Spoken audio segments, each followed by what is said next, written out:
Hello, everyone, and my name is Alex Coe, and I'm an MBA student at MIT Sloan. It's my pleasure to introduce this panel, The Globalization of Sports.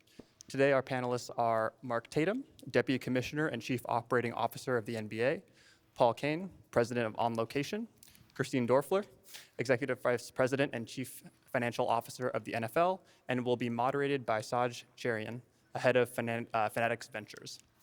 This panel will run for 40 minutes, and we'll have about 5 minutes at the end for a Q&A, so please do submit any questions you have through the Cadence app. Thank you, and with that, I'll hand it off to you. Great, thanks, Alex. Welcome to the globalization of sports. As the sports industry continues to evolve, US-based leagues are increasingly looking abroad to cultivate new fans and capture growth. We are fortunate to have assembled executives from the NFL, the NBA, and On Location to discuss the challenges of global expansion and the strategies they are deploying to win. This all-star panel will explore the current climate of sport globalization, its future trajectory, and how leagues identify, prioritize, and execute on key international markets.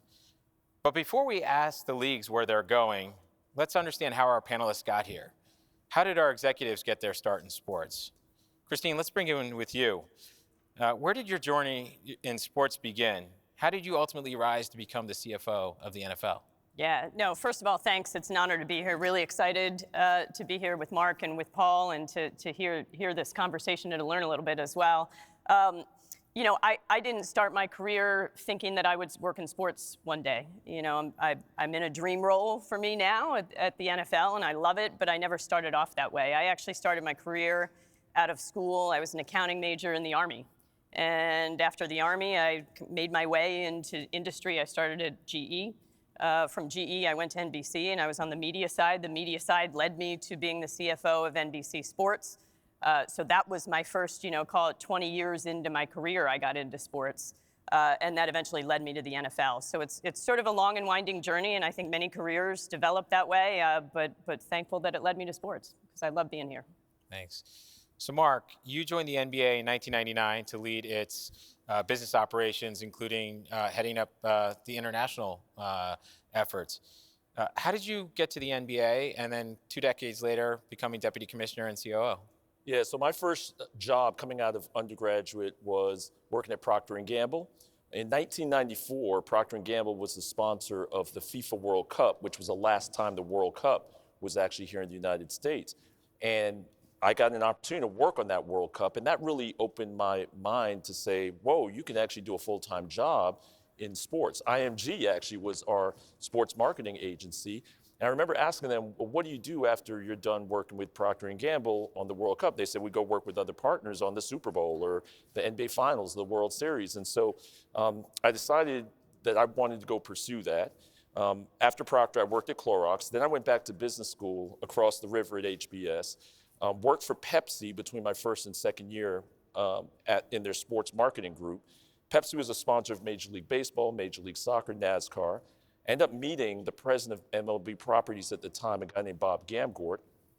Did a field study project for him for academic credit in my second year, and he made me an offer to come work for him at baseball in 1998 when I graduated. The NBA, I'd met a lot of people at the NBA while I was at business school, but the NBA was going through a lockout in 98, 99. And when they came out of the lockout in late 98, early 99, some of the people I had talked to reached out to me and said, we lost a lot of people during that lockout. We're starting to staff back up. Would you be interested in coming over and talking to us? And so that's when I started at the NBA in 99 as a director. And over the last 25 years, just went from director to executive vice president of global partnerships. And then when Adam became the commissioner in 2014, he tapped me to be the deputy commissioner and COO. Right, so the story here is, when you're getting your MBA, be careful who you meet, could lead to the job for the next 25 years. Absolutely. Got it. Now, Paul, you took a different path to become president of not just one, but 2 businesses, On Location and IMG's event business. Tell us your story. How far do you want to go back? First of all, thank you also for having me here. I love this conference, and attending this is one of the best ways to actually get in the world of sports, to be honest with you. Similar to Christina, I started in media. I graduated college a long time ago, and I found myself very quickly into media, and I was started in the advertising sales side. But I was at a company called Time Inc., which does not exist anymore. But I grew up originally at People magazine and became the publisher of People, and then ultimately, over a very short period of time, became the president and EVP of the company, overseeing all the different magazines they had, including Sports Illustrated, which was my first entry in sports, was working with Sports Illustrated. I left there to become the CEO of a radio company, which was known for sports radio, called Westwood One. So we were the syndicator for all the major live sports events around the world. After that, I became the global chief revenue officer for Bloomberg, left sports, went into finance, and then came over to Endeavor to be the president of On Location, which is a premium experience company, which we'll get into, I'm sure, but really partners with all the major sports leagues, associations around the world, and we handle all the major world events, except the NBA. And that's how I got here. Period. Yeah. Oh, that's great. That's great. So not a straight line for any of us. No, and I don't think that's what a career is. Yeah. And I think a career is indirect. But if you follow your passion, which has been the secret that I think I've known, everybody who's found their dream jobs, they follow their passion first, meet somebody great, connect with them, relate to them, and then you end up, in that path. There's no other map than that. That's great. Well, so at this conference back in 2017, we kicked off the Globalization panel with this question. If you could have your sport be popular in one country today where you weren't already popular, which one would you choose and why? Mark, you were actually on that panel. And if I remember correctly, you mentioned India as that country. How did the NBA do? What lessons have you learned since then? Yeah, and I would still say India would be on that list, right? When we think about our international strategy and you think about our business, we are a global sport. Our game is played all over the world. And as I think about our business, 5% of the population of the earth is in the United States of America. That means that 95% of the world's population is outside of America. And when we think about if we're going to be a big, huge global sport, we need to be in the places where there are 1 billion people or more. And those places are China, those places are Africa, and those places are India. India is the most populous country in the world right now. 2 years after that panel in 2017, we actually brought our first games to India in Mumbai. And we brought the Sacramento Kings and the Indiana Pacers there.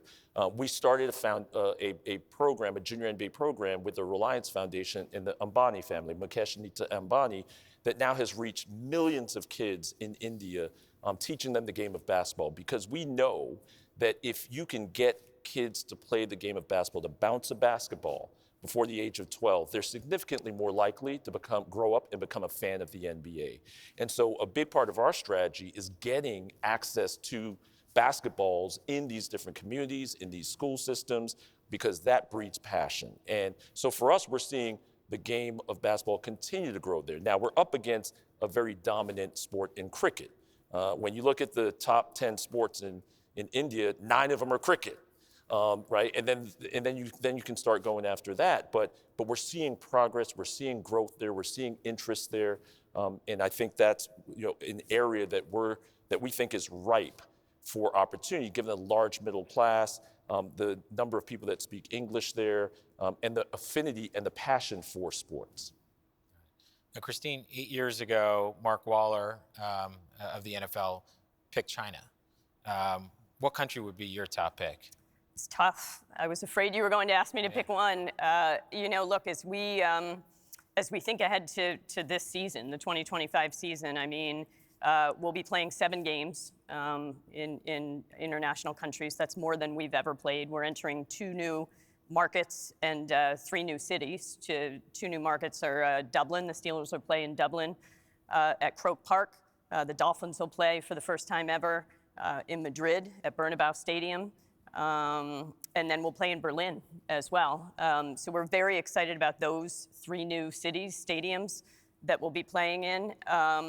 It's tough to pinpoint one. We're very excited about the multi-year announcement that we just made to play in Australia for the first time ever. So first time, that'll be our fourth continent that we've played on, and first time ever in Australia, and that'll be a multi-year deal, and the Rams will play there in 2026. So it's hard to pinpoint one, but we do think about how to prioritize that list. As you think about, something like 200 countries across the globe, how we really think about that prioritization, and there are a lot of factors that play into that. Not only fan interest and how to develop fans in those markets, but we also think about stadiums. It's a little bit different than the NBA in that sense, as you think about the rosters and the equipment and the field conditions and the stadium. The stadium really has to make it a great fan experience for the fans, but also for players and coaches. And as you think about NFL coaches, right, they would love nothing more than to play games Sunday afternoon at 1 o'clock in their home stadiums. Yes. But we need to make sure that this feels like a home game for those coaches, and that we do everything right, and that takes a lot of thoughtful planning. So I know I didn't answer your question with one, but certainly the markets we're playing in for the first time in 2025 are very exciting for us, and we think very strategic as we think about global growth. Got it. So global expansion can take the form of exhibition, right, where U.S. teams play each other in a foreign venue, or competition, where U.S. teams compete abroad with their international counterparts.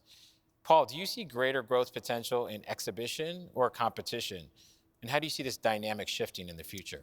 It depends on the country. It's a great question because when you think about how you move, and we work in partnership with the NFL on their global expansion, and then we also are partnered with the World Cup and the Olympics and other global events as well.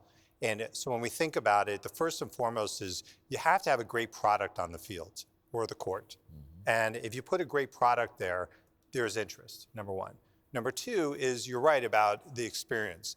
If the players, the coaches, and the fans, and local and traveling, mm-hmm. if they don't have that right experience, that's not going to work either. We think about that quite a bit. Ease of travel. How hard is it to get to? How far is it from them? For the team, as well as the fans. And then the other part is, how do they want, in that market themselves, do they support it? Do they care enough? Do they want to be part of it? Ireland is a phenomenal market for US-based sports. We bring college football there in the Aer Lingus game, which is a game that we do in the week 0 of the college season. And we also work in partnership with the NFL across their global expansion. Ireland is great. We see that because it's very close to America, and it also feels very home to most Americans. However, we're also seeing where, like Madrid, mm-hmm. is going to be amazing. Why? Great sports town. They have great hotels, great nightlife, and a great spirit. We do the Madrid Open there and a Madrid golf event there, and we know what that behavior is going to be. So it's turning it. My last point is, and this is an analytics conference. It all starts with analytics. We look at fan engagement, fan interest, willingness to travel, enough airport space, and enough hotel space with a stadium that will make you feel like you want to be there. That all is analyzed analytically, which is where we put our recommendations. Thanks. So Mark, you sit on the board of FIBA, which is the International Basketball Federation, as well as USA Basketball and LA28. How do you think about exhibition versus competition to grow the NBA, but also the sport of basketball globally? Yeah, I agree with what Paul said. It all matters. And I think the product on the court is, if you can put a compelling product on the court, fans are going to want to be able to see that. Because the reality is, here in the US, only about 1% of our fans ever step foot and watch an NBA game. So when we go out and we bring competitions around the world, I'll give you an example. The recent games that we played in Paris are regular season games. Just in January, fans from 53 different countries around the world came to that game. It was a regular season game. It was Victor's first time back in Paris as a San Antonio Spur, and it created tremendous interest from fans, not throughout Europe, but from around the world. And the game was very competitive in the beginning. They pulled away, at the very end there, but it's a very competitive game. And these games are almost like an all-star game for that particular region. because the accessibility of these games is something that is not, our games are not readily available and accessible to most fans around the world. But you have to meet fans where they are, and I think in some particular cases, you can't rely on a game because those games are not scalable, right? We can only bring so many games to places around the world because, as Christine said, it takes a lot to create that environment, to travel entire traveling parties, and to recreate the environment. So we have to create different types of experiences. Things like NBA Fan Fest, which is an interactive fan festival, celebrity games. We did a celebrity game in Macau in December because we announced that we're going back to Macau with games in October. We had a celebrity game. We brought a couple of former players like Stephon Marbury, Ray Allen, Tracy McGrady, and that building sold out, 12,000 seats. To watch those former players play with local celebrities. And so that was an engaging experience. But I think for us, it's about bringing NBA experiences into a particular market, whether it's a competition, preseason, regular season, or some other fan engagement experience where people can get a sense of what the NBA brand is, what the NBA experience is, and that's how we think about that. Can I just add one thing to that is having that kind of experience, especially for the NBA, is so important because you do have to be conscious of your viewing customer and they see that energy. Them playing like the old Maui Classic, which used to be an NCAA game in Maui, which was a very small arena, very low energy, not a lot of fans. It translated poorly on television. What you did globally, especially in Paris this past time, was a perfect example of a great product that translated in person and on television. It was a great result. Thank you.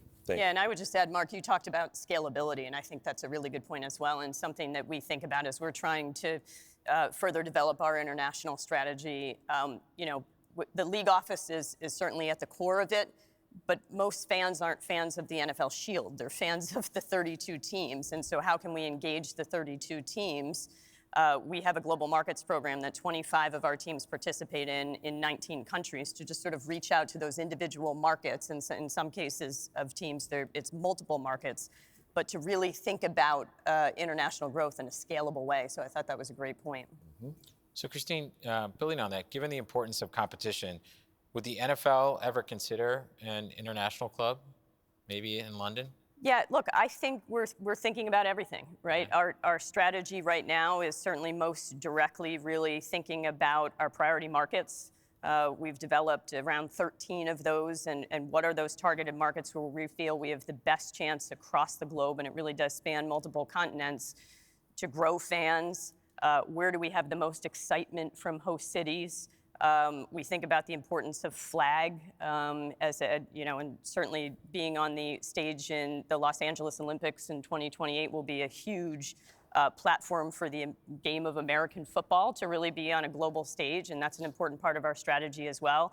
I would say nothing's off the table, but certainly right now we're thinking about what those target markets are, and not just playing games. Games are one piece of it, but we know you can't just play a game once a year and expect to build a global fan base. We think about how to develop that fan base year round, right? Viewing parties, right? We currently have media deals in 195 countries with 80 global media partners. How do we think about our media presence there? How do we think about Netflix as a global media partner? And certainly we were very excited about the 2 Christmas Day games that were on Netflix. So, I would say our immediate strategy is really more targeted to that versus having an international club. But, as we think about our long-range planning, we're thinking about everything. Yeah, that's great. So, Mark, you mentioned China. You're playing a couple of games in Macau, I guess, in October. That's right. So this is the league's first time going back to China since 2019, and some of the challenges around that. Why return now? And what has the league been doing, to repair the relationship, with China? Yeah, no, I think when I go, so for those of you that don't know, in 2019, there was, and I think he might even be here. I know Daryl's here this weekend. But, I wasn't going to call him out, but. Well, for those, there's a lot of young people in the room that may not recall, but, when Daryl sent out the tweet that he sent out, it was our statement in support of Daryl's right to his freedom of expression that got us kicked off air on CCTV, right? It wasn't the tweet itself. It was our response, in that we support Daryl's right as an American for freedom of expression. And we always say that our players, we will support them in terms of them speaking out on issues that are important to them. And then that's what got us thrown off of CCTV. So since that time, we've been engaging. We've continued to engage with our partners there. We continue to be on Tencent throughout that entire time. And our mission is to inspire and connect people everywhere around the world through the game of basketball. And so we never stopped doing that work. We never stopped engaging with the communities. We never stopped doing community programs, grassroots programs. And I think eventually over time, like a year and a half, 2 years after that, we were put back on air on CCTV. And our viewership now and our engagement has never been better. And so I think now, it made sense for us to return back to games there. We have a partner in Sands. Patrick Dumont is the new governor now of the Dallas Mavericks, although the partnership that we created with Sands was done prior to him becoming a governor. But they have invested in a brand new state-of-the-art arena in Macau, and that's going to hold 12, 13,000 people.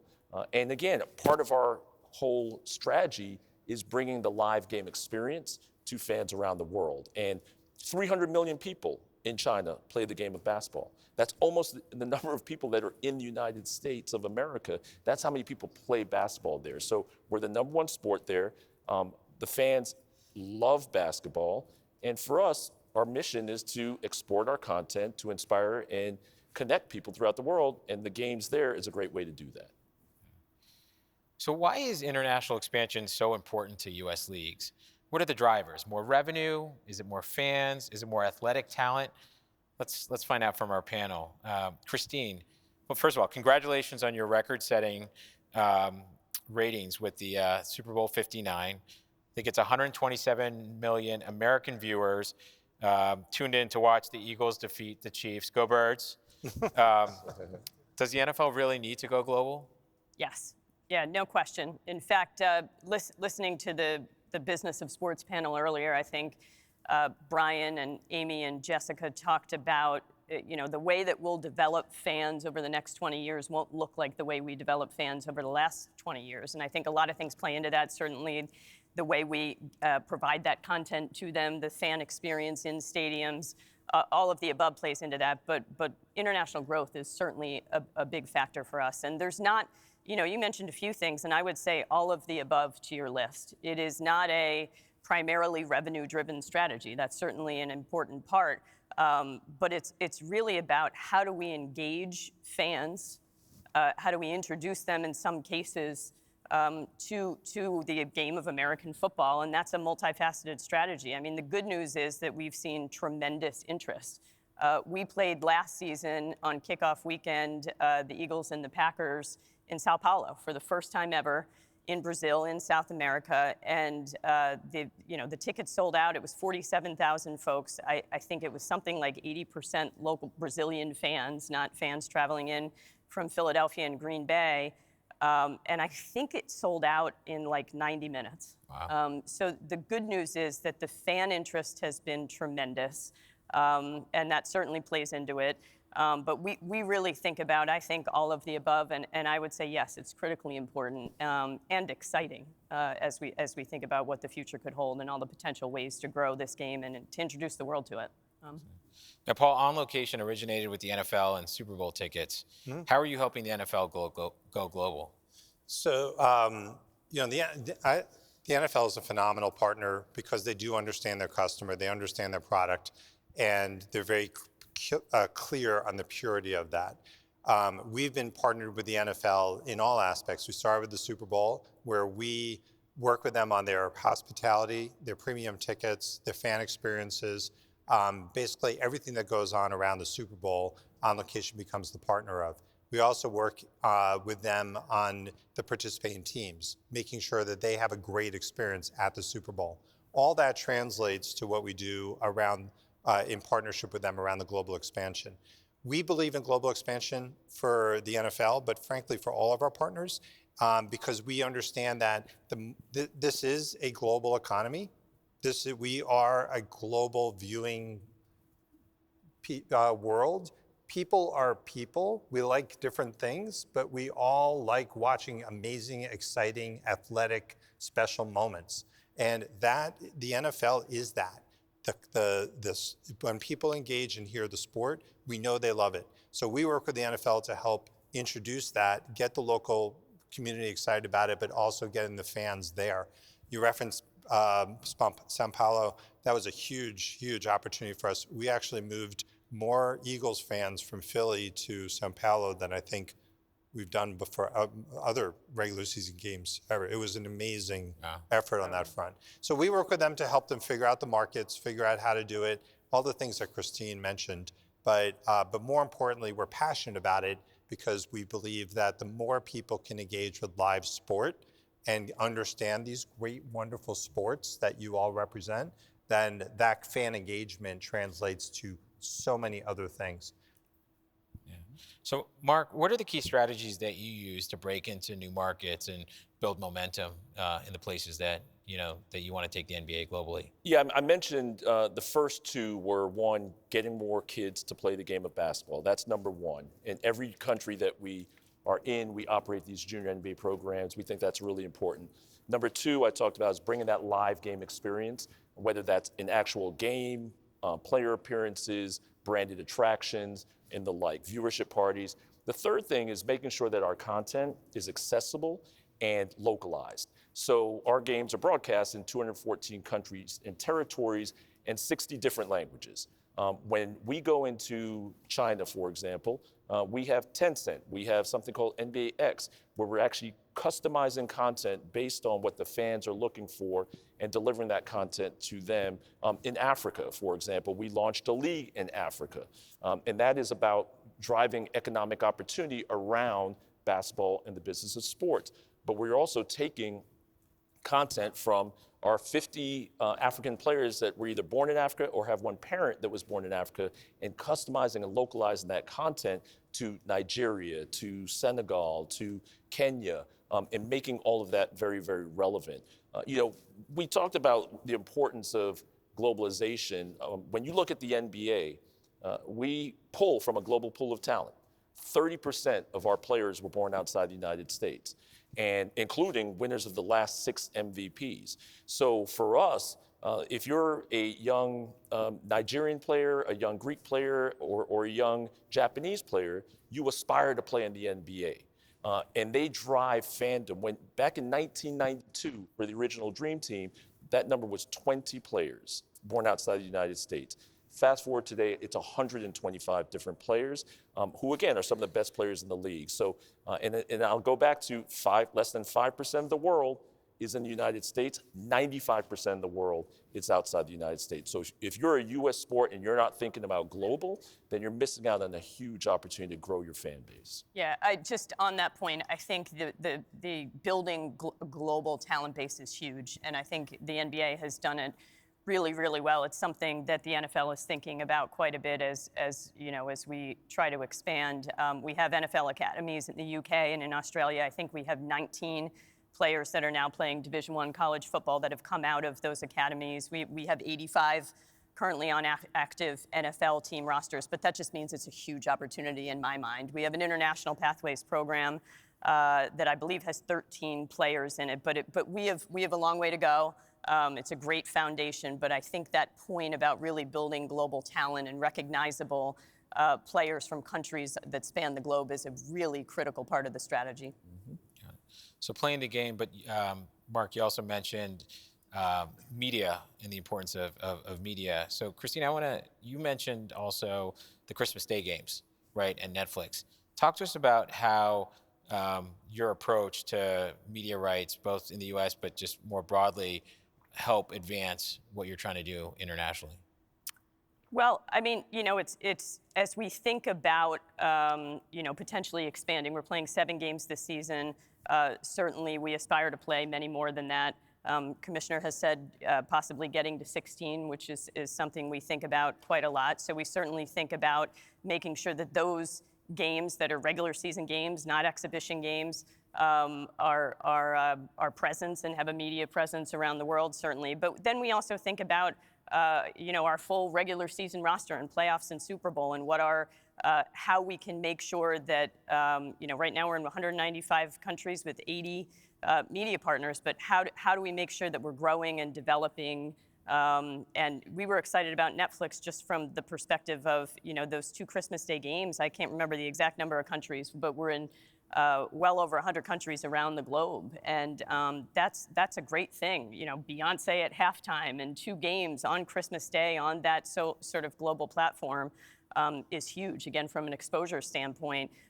So we don't go into any conversation with a media partner without thinking about international and global growth, and making sure that our content is as widely available as possible all over the globe. So it's that's an important strategy, and clearly we know that's not. We have to be thinking about the long term too, right? Because fan development feeds into more viewership that feeds into these media cycles. That is certainly part of the long range plan thinking. So we are certainly not thinking about this from a 2 or 3 or 4 year perspective. The team at the NFL, led by Peter O'Reilly and Garrett Meyer and Matt Shapiro, is thinking about this from a long-term strategy standpoint, and where do we want to be 15, 20, 30 years from now. Yeah. So, Paul, you also grew up in the media business. Global Soccer has been working to build a U.S. fan base. What lessons or what learnings are there from for U.S.-based leagues from what Global Soccer is trying to do in the U.S.? So, yeah, I mean, global soccer, or what they say is non-U.S. football, Right.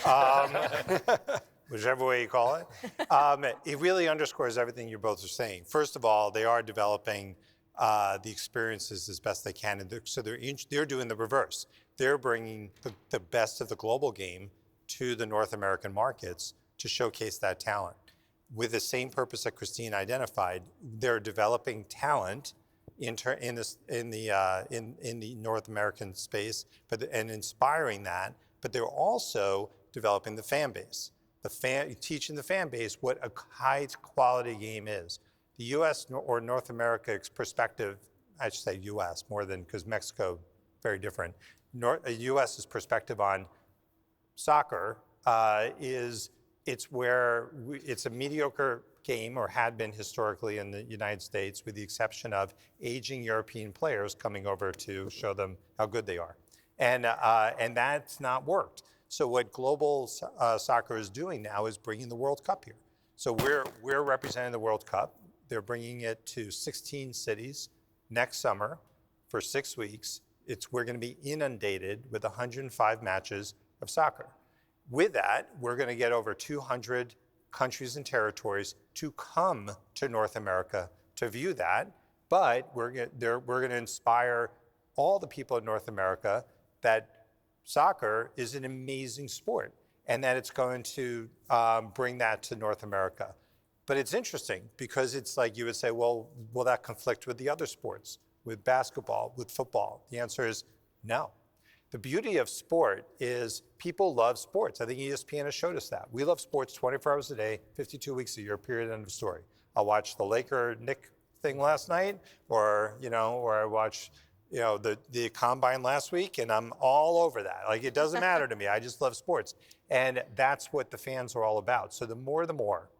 And but introducing that to North America next summer, you'll see that's going to transform things. And then go into the Olympics, which will be 2 years later. And the basketball's already the best sport in the Summer Games historically. This past Paris, Hottest ticket to get. Hottest ticket to get. You can attest to that. I could tell you all about how hard that ticket was. But with Flag coming in LA, and with North America FIFA in 26, you're going to see unique growth and competition, which is why we anticipate the LA Olympics, which we are representing, to be the most tickets sold for sporting events globally ever, for a thing of that ilk, because of all the work that you all are doing. Yeah. So let's talk about flag football. So flag football is really having a moment, right? Both because of what you're doing with the NFL sponsored leagues, also now, being part of the Olympics. Yeah. How is Flag, Christine, building the future NFL fans across the globe while you're still doing that in the U.S. as well? Yeah, well, I would say first and foremost, it opens up playing the game to both genders, which I think, particularly from a women's sports perspective, is incredibly exciting. It's a highly accessible sport, right? It's low cost. Obviously both genders can play. It's easy enough without a ton of equipment needed, so it's a highly accessible sport. And we think it's a great way to put American football on a global stage. We are very excited about having the game on the international platform, obviously in LA 2028, but we don't want that to be one and done either. Looking ahead to Brisbane in 2032, we certainly hope that flag football is the game there. And we are incredibly excited about it. Again, it's a way for youth through high school, through in this country, through NCAA, and then potentially professional to be able to play the game. We think it demonstrates a ton of athleticism, and we're super excited about it. It's, the benefit of the Olympics for you is that you now have 206 territories training their best athletes on this sport. No question. And so that introduction gives you an immediate ramp up where it would have taken decades to introduce flag to that wider spectrum. Yeah. So huge opportunity. Yep. So I want to go to some questions from the audience. One of the questions here is what could U.S.-based leagues learn from? Can esports or video games be used as a mechanism for building fan bases in new markets? Their exposure, a lot of fans, their exposure is to the video games as opposed to actually physically playing the sport. So I don't know, Mark or... There's no doubt. I mean, we launched a 2K league several years ago, and what we see is that it is a great way for those fans around the world who don't have accessibility necessarily to live games to still engage with our players, to still engage with the game. And so right now, FIBA, the Olympics, they're all looking at esports as an opportunity to create competitions around it as well. So there's no doubt that it's absolutely an effective vehicle. We have hundreds of millions of people that play NBA 2K around the world and that are engaging with the NBA brand and that experience. So we think it is a very effective and scalable way to engage with fans. 100% agree. The only thing I'd add is that, from an NFL perspective, learning the rules of the game too, that can be complex and sometimes hard to understand. I think that's a phenomenal way to help not only engage with our players, but to learn the rules of the game as well. The Latin American market has seen regular season games for the NFL and the NBA. We talked about Sao Paulo. We talked about Mexico. What makes this the right moment to go after the Latin American market? Mark? One, I'd say just, again, there are hundreds and hundreds of millions of people there. The largest city in North America is Mexico City. And we've been playing games there now for 30 years. And, and we started a G League team in Mexico City. And that G League team actually is performing really well, not only in Mexico City, where they lead the league in attendance, they lead the league in merchandise sales, but when they come to the U.S. and play, they're attracting Hispanic American fans to those games too. So they lead the league in road attendance when they come in and they play in U.S. markets. So it's just the expansion of the markets there, the understanding of basketball, in our case, the same time zone. So they're able to watch the live NBA games in the same time zone, which sometimes can be a barrier in mostly Europe and Africa. Asia, our games are on in the morning, but there are all these advantages there, and we're seeing the growth of basketball continue to grow in these markets as well in LATAM. Yeah, and the only thing I'd add is we'll be back in Sao Paulo this season with the Chargers playing at Corinthians again. And I mean, it's the excitement. They want the game there as well. I mentioned how quickly the tickets sold out last year in Sao Paulo. There's a tremendous amount of momentum and excitement in those markets, and we certainly want to respond. Great. Just looking back to some questions from the audience. This is an interesting one. In terms of the on-court product, or I would imagine on-field, on ice, is there anything that structurally gives one sport an advantage over another to tap into global growth? Paul, do you have a point of view? Yeah, I mean, there are some sports that are easier to transport than others because of just the complexity of it. Moving an entire football team versus a basketball team is very different. All different. Secondly is the actual construct of it is, as well. The choosing of the 16 cities was one of the more interesting processes I've been involved with for the World Cup because of understanding the pitch needs for a global football event versus a U.S. football stadium's current construct in terms of the way the corners, the actual pitch, the depth of dirt, the temperature, the use of grass, all of that, really different and more complicated. So complication is it. So the smaller, most compact sports will have the easier time. However, the payoff of making that effort and making that investment and driving it is worth it, which is why the NFL, which is such a strong league and such a well-created league, has the ability to do that where it's harder. We do the college game, as I mentioned, in Ireland. We moved 2 college football teams to Ireland. So it's not at the scale of the NFL, but it's kind of complex. And that process could be, a couple of $1 million to move a single team, which is not for the faint of heart. Can I just say, Yeah. I agree with everything you said, Paul. Like, there's no doubt that there are inherent advantages to the game of basketball, right? We're the second played most sport around the world. And it's because the rules are simple. It's easy to understand. You can play indoors. You can play outdoors. You don't need a lot of equipment. You can even improvise. You don't even actually need a real hoop. You can cut out the bottom of a milk crate and play basketball. So, which I used to do as a kid in Brooklyn. So to me, it's that accessibility. It's a game that's played by boys and girls. And so when you eliminate that friction and those barriers to entry, then you're going to get more people who are going to be able to participate in that sport. Yeah. So U.S. leagues are not the only ones interested in the global opportunity. Mark, ESPN reported that LeBron James, longtime business partner Maverick Carter, who we were just talking to, kind of in the back there, is raising $5 billion from sovereign wealth funds and private equity funds to start an international basketball league, 6 men's teams, 6 women's teams.